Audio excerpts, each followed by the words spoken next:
Hello guys, in this video I'm going to show you how to hide your Amazon order history on your iPhone.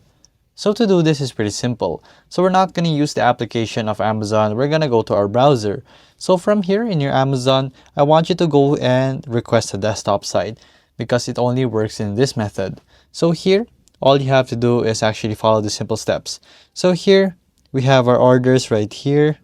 So let's just go down to the first. So here, we have our order and then we want to return to our orders.